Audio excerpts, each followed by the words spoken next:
Russian roulette is not the same without a gun. Baby, if it's love, I don't fucking know the words. Love and heartbreak. Can one truly exist without the other?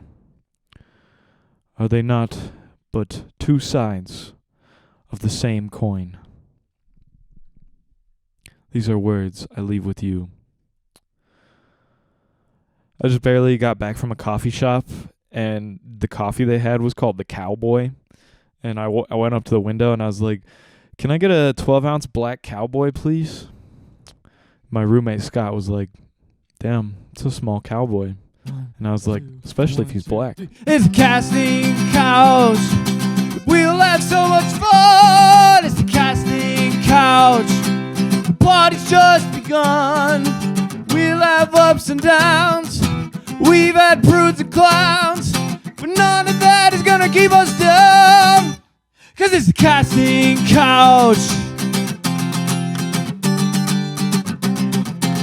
Oh yeah! God damn, this shit is rough.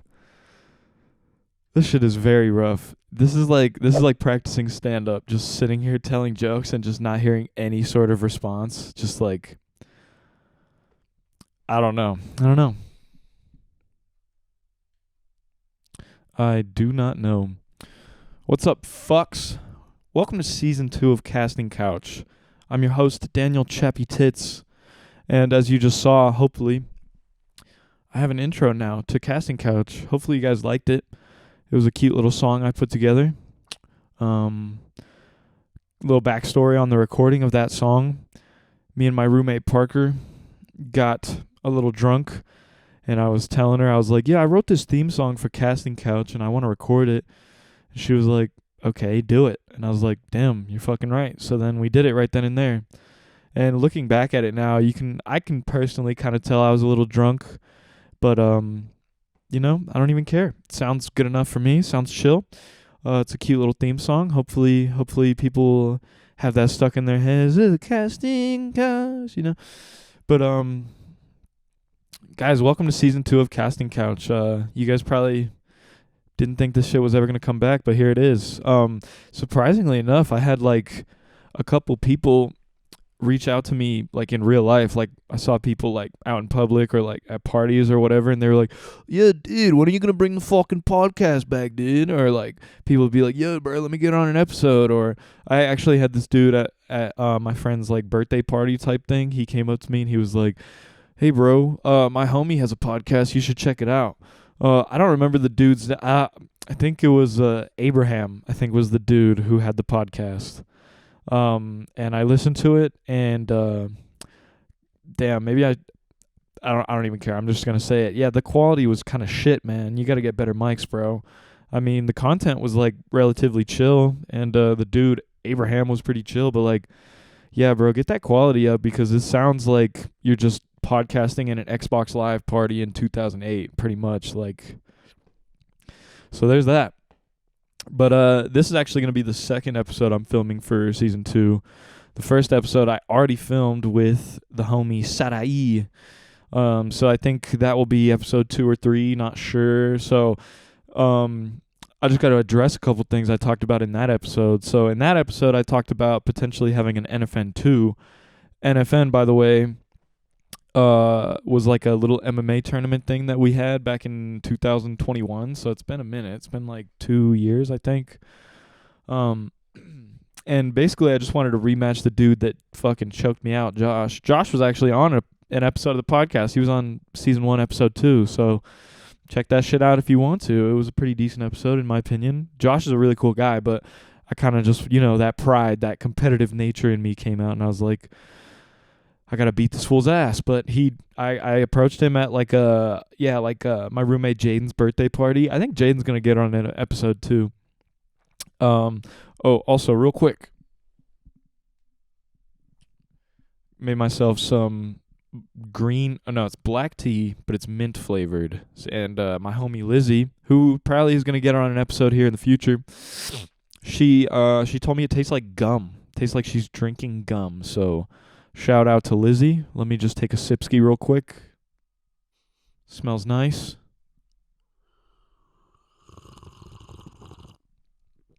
And with that, Sipsky begins episode 1, season 2 of Casting Couch. It's Casting Couch. But yeah, basically, I talked to Josh about having an NFN2, and he was like, "Nah, don't want to do that at all." And I was like, "All right, fair enough."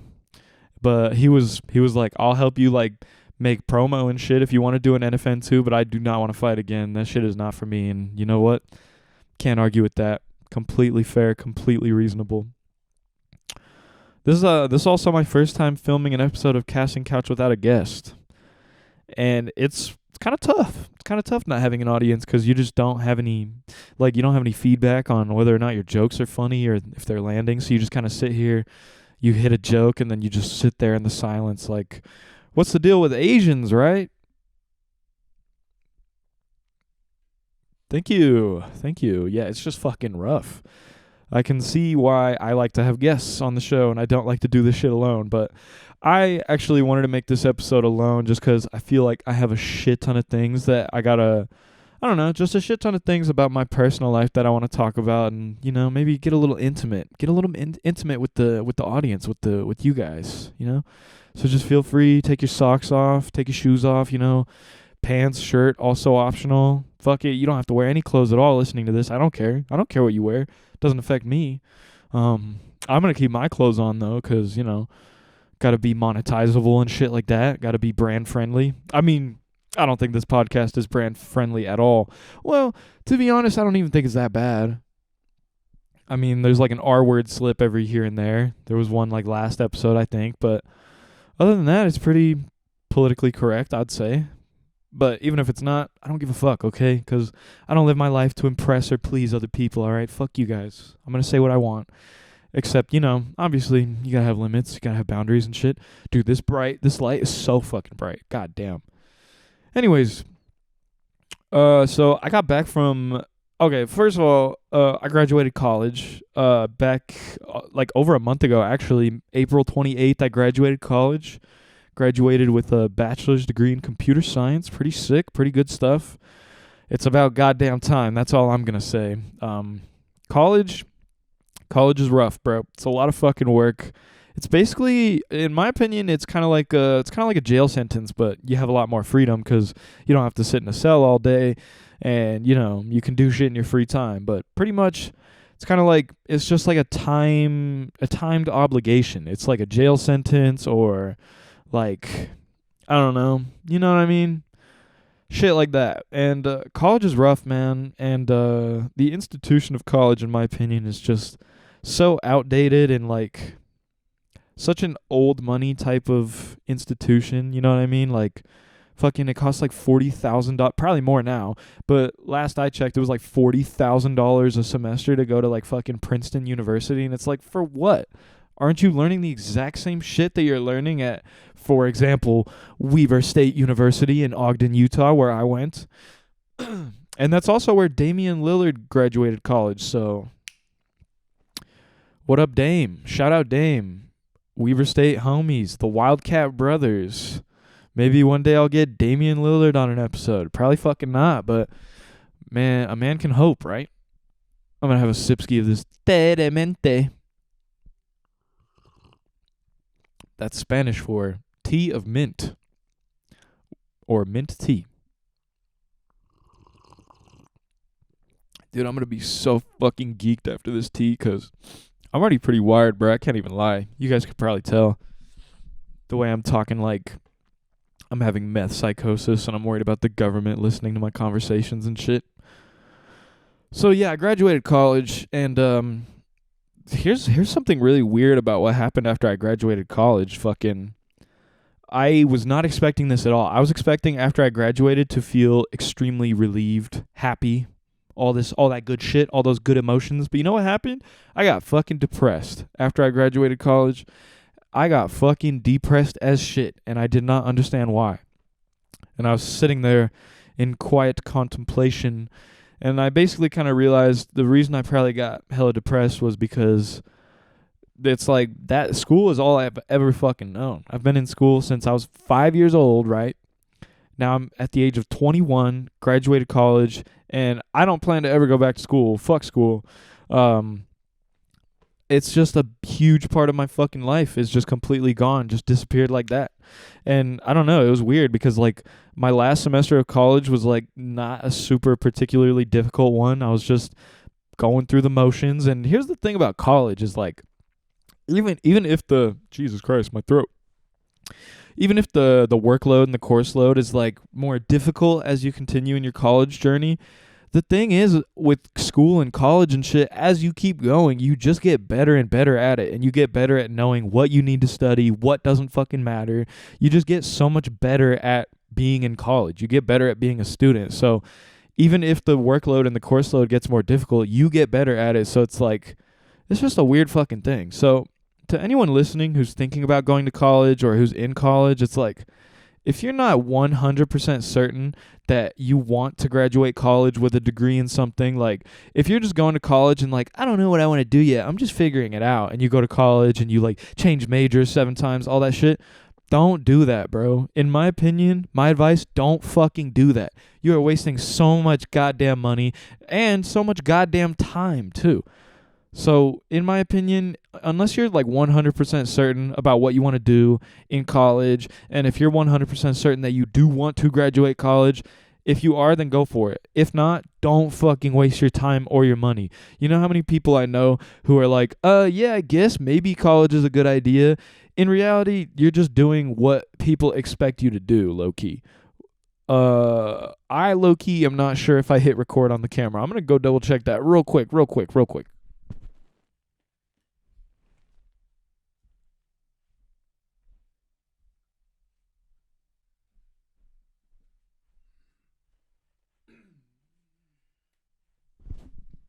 Okay, yeah, we're chilling. We're rolling on audio and video. And I'm not gonna cut that silence out because you little dopamine fiends and your short attention spans, you can live with like 10 seconds of silence. Okay, that was good for you. You're welcome. But anyways, yeah, dude, college is, I mean, it's a business at the end of the day. They exist to make money. And they don't give a shit about you. They don't give a shit about how much you struggle to give them your money. They're just like, hey, if you don't pay your tuition, you're not coming to class. So there's that. So at the end of the day, unless you're 100% certain you want to go to college, don't go. Okay? Like there's other options, guys. You can go to a trade school, you can go to a technical college, get certificates and shit, or you can literally just raw dog it, just get a job, just figure out what you want to do, because if you're 18 years old and your parents are like, oh, Jesus, I didn't mean to ear rape you. Go to college! Fucking, dude, don't do shit that people expect you to do if you're not sure you want to do that shit. Like, who do you live your life for? Who do you live your life for? Yourself or your fucking aunt, fucking Caprice? And you want to impress your auntie and do the shit that she wants you to do. Like, you know what I'm saying? Like, life, man. Life is about what you want to do.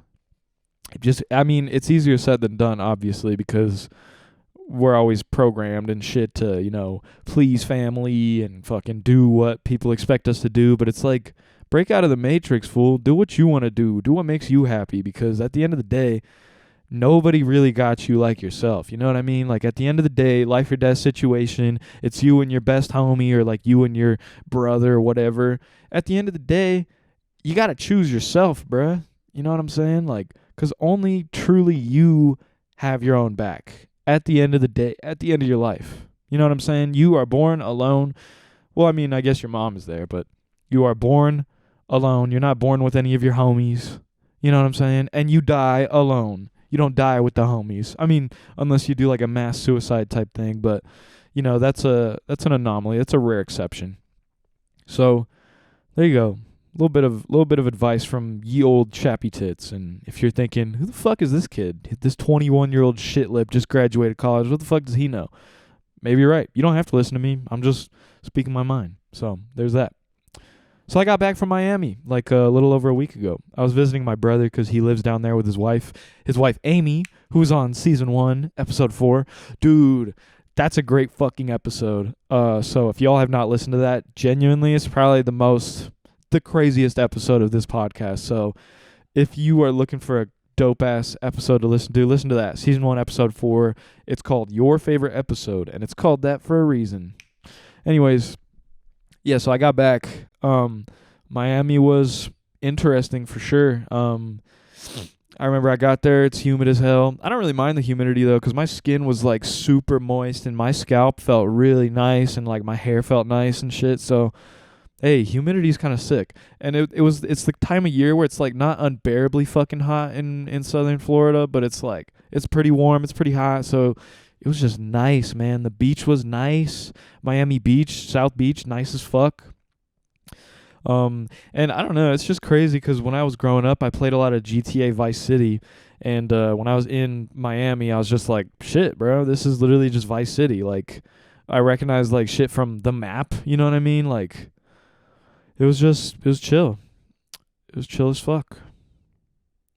But the ocean was hella nice. Here's one thing I don't like about Miami. There's a lot of ass in Miami. Mucho culo in Miami, bro. A lot. And it's pretty nice. Pretty enjoyable to look at as a male who enjoys ass. But a lot of there's a lot of NPCs in Miami, bro, low key. Like Vice City nailed that shit. The people just walking around like South Beach, just hella body parts out, hella titties, hella ass out, just hella NPC, just looking straight ahead, got the sunglasses on, just like, I don't know, NPC energy is very real, guys, very real. But I actually really fucked with the working class people of Miami. Like, I went to Little Havana, was talking to hella Cubans and shit. Dude, Cuban women, fine as hell, let me just tell you. And from my experience in Miami, I don't know how true this is because, you know, I was a tourist or whatever. They were probably just trying to be nice to me to get my money and shit. But Cuban women, nice as fuck. Hella polite. So there's that. Cuban women, bad as fuck, nice as fuck. Highly recommend. Shout out to the Cubans. Shout out to Los Cubanos listening to the podcast, which probably not a lot, but hey, if you are listening, fuck yeah. Shout out to you. There's a lot of Dominicans there too. Just a lot of just Latinos, bro, in Miami, and they were all pretty chill. Now let's get into the meat of this episode, the reason you're fucking listening. So when I was in Miami, I went to a strip club with my brother. Not the brother that lives in Miami. I went to Miami with both of my brothers. And it was my brother's first time in the strip club, so I was just kind of showing him the ropes, showing him how to act in a strip club, how to spend your money wisely, especially if you're a broke bitch like me.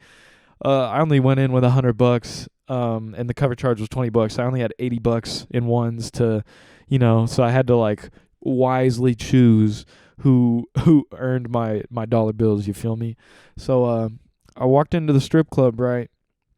As soon as my brother walks in, just he got hella predatory on him. The strippers just one of them just came up to him and was like, "Ay papi, you wanna dance?" And he just like didn't know what to fucking say, so he's like, yeah, I guess." And then she sat him down, started dancing on him and shit, you know, just doing stripper things.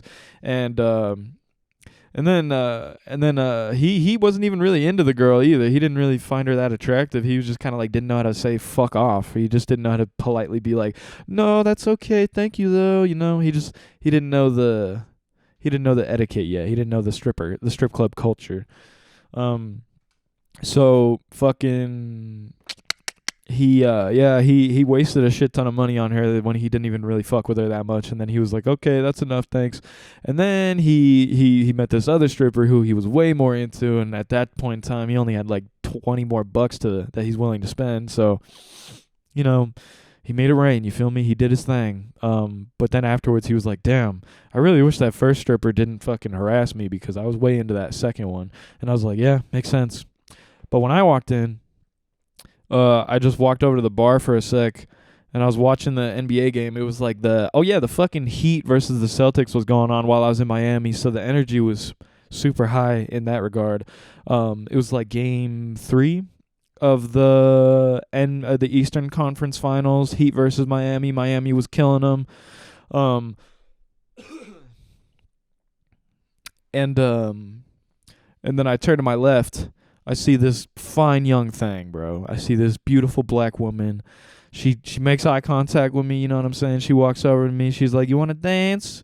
And she had an accent, so I was right away like, "Oh shit, she's probably Cuban." So I was like, "Yeah, sure." And then she sat me down. I started chopping it up with her in Spanish, right? I was just like, "De donde eres?" and shit, which is like, "Where you're from?" And she was like, "Soy de Cuba." And I was like, "Oh, okay. And, she was just doing her thing, bro. She had dope energy for sure. She was doing her thing, bro. She knew how to do her job well, too, bro.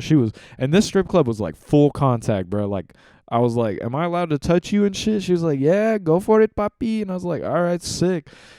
It was dope. Sorry to get horny on the podcast right now, but it was dope, bro. It was dope as fuck. Taking a tea break.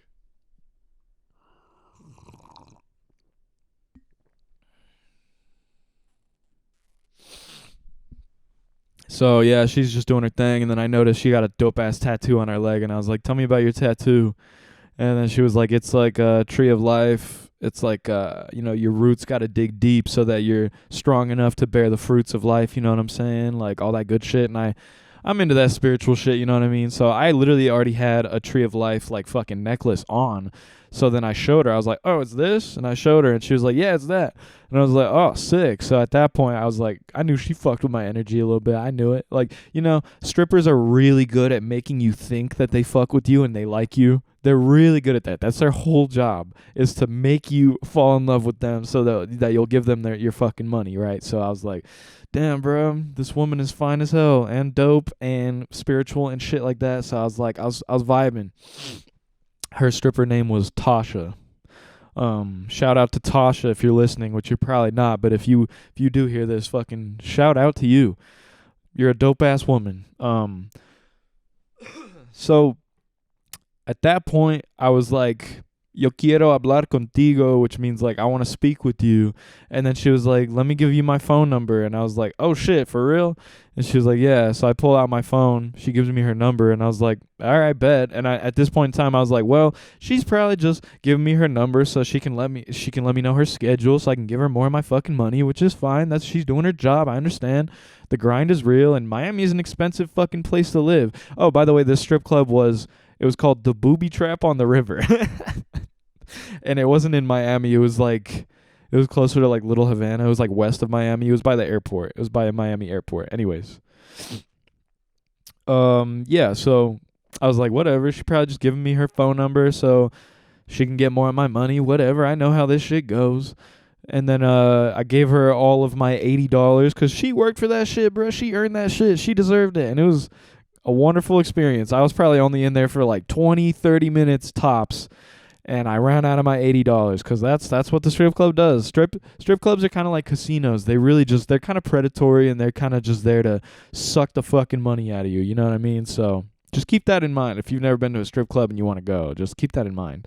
So I run out of my $80, right? And I'm like, "No tengo más dinero," which is like, I don't have more money. And she was like, "Oh, we have an ATM over there." And I was like, no, I'm not doing that. And she was like, "Oh, okay. And then she was like, "You should save it for more important things." And I was like, "Damn, this bitch cool as fuck. What the hell? She's actually dope as hell." And I was like, "Well, thank you for understanding," and shit like that. "Thank you for the dance. You have a good night," all that good shit. "Good luck at work," all that stuff. And then I went over to the bar, and I had like, and then I wanted a beer, so I pulled out like $10 from the ATM, bought a beer, and then tipped the bartender like $5, and I was like, "Thank you." And then I had like, no, I pulled out like $10. No, I pulled out like $20. Corona was like $10, fucking ridiculous. And then I gave the bartender like $5 as a tip, and then after that, some stripper came by and she was talking to me, and I was like, "No tengo más dinero, lo siento," which is like, I don't have more money, my bad. And she was just chopping it up. She's like, "That's okay," we were just chatting. And I was like, "Wait, actually," and just because she was cool, I just like handed her the rest of my $5 left, and I was like, "There you go." And then she was like, "Oh, thank you." And I was like, "Let me slap your ass?" She was like, "Sure." And then I did, and I was like, "All right, cool." $5 ass smack. It's a good deal to me. Oh man, strip clubs are such a horny, predatory place. Not really my favorite place. I've only been to a strip club twice in my life. That Miami one was the second time. Miami strip clubs definitely more dope than Salt Lake City strip clubs. Let me tell you that. Just right up front. Anyways, though, so after that, went back home. Or not home. Went back to my brother's apartment, my oldest brother's apartment, not the brother that I went to the strip club with. Well, actually, we took a Lyft back, and the Lyft driver, he saw that my name was Daniel on Lyft, so he just assumed I spoke Spanish only, and he was like texting me. He was like, he's like, "Where you at?" All that shit. I got in the car, and I was like, I don't know, bro. I was really proud of like how far my Spanish has come because I've been learning it for like 8 months, 9 months, and shit, bro. I've been making some progress for sure. Um, Anyways, I was talking to this dude, Rodolfo, in the lift, and I don't know. He was just telling me about how he's from Cuba and how communism in Cuba is super fucked up, all that shit, and like how everything's hella expensive. He told me it was like 100,000 Cuban dollars to buy like a 2011 Toyota Corolla or some shit. And then I was like, damn, well, how much do you guys make in a month? And he was like, fucking jack shit, bruh. Like 1,000 Cuban dollars a month or something like that. I don't remember the number. And I was like, damn, bruh. So yeah, basically life in Cuba is fucking miserable. So fuck Cuba, Cuban government and shit like that. Fuck communism, all that shit. Fuck that. Um, yeah. Anyways, so we came back to el apartamento de mi hermano, my brother's apartment, and and I was like telling him, I was like, yeah, bro, this Cuban stripper was dope as fuck. She gave me her number and shit, and I'm like, I'm gonna hit her up and see if she wants to get coffee or some shit, bro, cause she's cool, bro. You know what I mean? So I texted her in Spanish because her English was limited. But my Spanish is also limited, so we just kind of had to like mix and match, you know what I'm saying? Meet in the middle. So I texted her. I was like, I'm only in Miami for one more day, so if you want to get coffee tomorrow, let me know. She texted me back pretty damn quick. She was like, I'm down. I was like, damn, I'm surprised that she's down. She's actually down. I'm surprised she actually fucked with me. So then I was like, all right, see you tomorrow then? She was like, yeah, see you tomorrow. I was like, bet. So the next day comes around, and me, my brother, his wife, and my other brother are supposed to go on a Everglades tour, right? I texted her. I was like, yo, what time you want to get coffee? She's like, it's got to be before 4 because I work at 4. And I was like, damn, okay, well, I can't do that, unfortunately, because I'm going on this Everglades tour and shit. Dude, I wish I didn't go. I wish I would have hung out with Tasha, bro. She was cool as fuck. And the Everglades tour, I was sitting on, it was lame, bro. I sat on a sweaty ass bus for like 2.5 hours. We saw one alligator on the river or whatever the fuck we were on, and it's just like, I wish I got coffee with Tasha, bro, because like would have been much more enjoyable in my opinion. Like I fuck with interacting with local people and like communicating with humans much more than I fuck with touristy shit. Dude, I don't fuck with touristy shit. It kind of annoys the shit out of me. It's just so obviously like predatory and money grabbing and shit. As are many, I mean that's the whole tourism industry is fucking predatory. And the thing is, fucking a lot of tourists, mostly white tourists, eat that shit up. They eat that shit up for breakfast. They come to Miami with their fucking their button up shirts with the palm trees and shit on them. You know what I'm saying? They got their fucking bucket hat, not the bucket hat, but like the fucking Steve Irwin, like the big ass like round hats. You know what I'm saying? It's just. Anyways, I'm just ranting about how much I fucking am annoyed by touristy shit. Dude, I had Cuban coffee while I was in Little Havana. That shit is delicious. Shit is strong though. Strong as hell, but delicious. Oh my God. But anyways, yeah, I was like, hey, I won't be able to because I'm going on this alligator tour, but you want to kick it when you're off work? And she was like, yeah, I'm down. So then, but the thing is, I had to fly back to Salt Lake City the next morning at like 6 a.m., like hella early. So I was like, dude, I don't know if this is going to happen. I just kind of had a feeling this shit's probably not going to happen. And so 12 o'clock rolls around. I'm baked as fuck, but weed is not legal in Miami, so I had to buy some like Delta 8 joints, which they sell everywhere. So I smoked like half a Delta 8 joint. I was baked as fuck.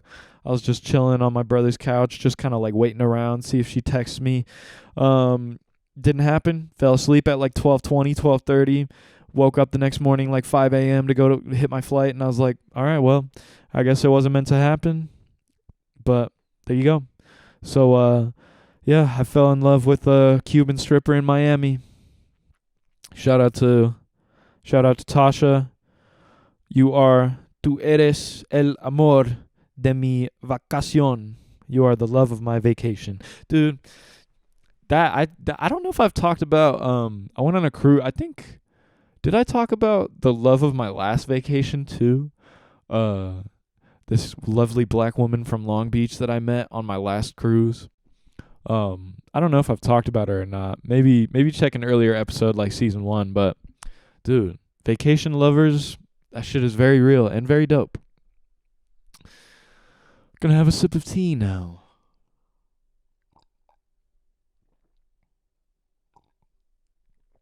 I feel like when I run out of tea, I'll probably end the episode. Because I don't want to do like a whole hour just by myself. I'll probably do like a 40-minute type deal. Let me check my notes. Got back from Miami. Miami was dope. Fell in love with a Cuban stripper. Graduated college and shit. That's literally what it says on my notes. Damn. Okay. I've literally talked about all the talking points I have. Nah, I guess I'm just going to raw dog it. Maybe I'll end the episode. I don't know. Let's see. Let's think. What is there going on? Oh, yeah. I'm going to talk about some music shit that I'm going to get into. I've been spending the last, 7 or 8 months writing some music, I don't know if you guys know. I play... Well, obviously you know if you've seen the Casting Couch intro because I play the guitar in the intro, but... Yeah, I play the guitar. I've been playing since I was 9 years old, so it's been a minute. I'm pretty decent at it, I would say. I've been writing some music. I've been writing some songs. Me and a couple of homies have probably 8 or 9 songs written that we want to record and put together on an album or a mixtape type deal. So yeah, I'm gonna be releasing some sort of music project, and I'm actually glad I'm talking about this because now that I'm saying it, I can't be a lazy bitch and not follow through with this. I'm putting together some sort of a musical project, some sort of a piece of art, you know what I'm saying? Some collection of songs, album, mixtape, whatever you want to call it. I think it'll be 30 to 40 minutes long, pretty normal shit. I'll probably release a few singles before the full thing releases, build some hype. But yeah, dude, that's going on right now in my life. I'm just thinking a lot about music, thinking about writing songs and shit. There's that. So look out for that in the near future. I got one song written that's I don't even know how to describe. Well, there's this one song I got written that's hella Spanish sounding, hella Mexican inspired. It's written in 3/4 time. I don't know if y'all know what that means. To those music nerds that do know what that means, shout out to you. It's written in 3/4 time. It's super Mexican inspired type shit. I got a new guitar. Forgot about that. When I graduated college, my parents and my brothers pitched in on a new guitar for me, which was super sick. Shout out to mi familia, much appreciated. I just put some new strings on that bad boy yesterday and just polished up my guitar. So that bitch, his name is Eduardo. But he sounds nice as fuck. I fuck with him heavy. He's dope as hell. And there's that. So there we go. Honestly, I think that's really about all that I have for this episode. I got a couple guests lined up for the near future. We got the homegirl Lizzie. She said she's gonna get on an episode. I don't know when. Whenever she's feeling up to it. Whenever she's feeling ready. We got my homie Ulysses said he'll get on an episode. So fucking shout out to him. And I got a couple of homies from work as well that want to get on an episode. My homie Giovanni wants to. My homie Brandon wants to. So look for that in the future, guys.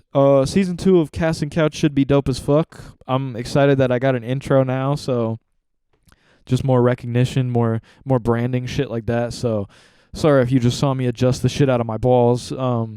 But there we go. And in a future episode, I'm gonna be talking about. I'm trying to find a new job right now because I graduated college and shit. So that's a little bit of a thing I'm dealing with. It's actually really fucking hard to find a job when you got no experience in any field, in my opinion.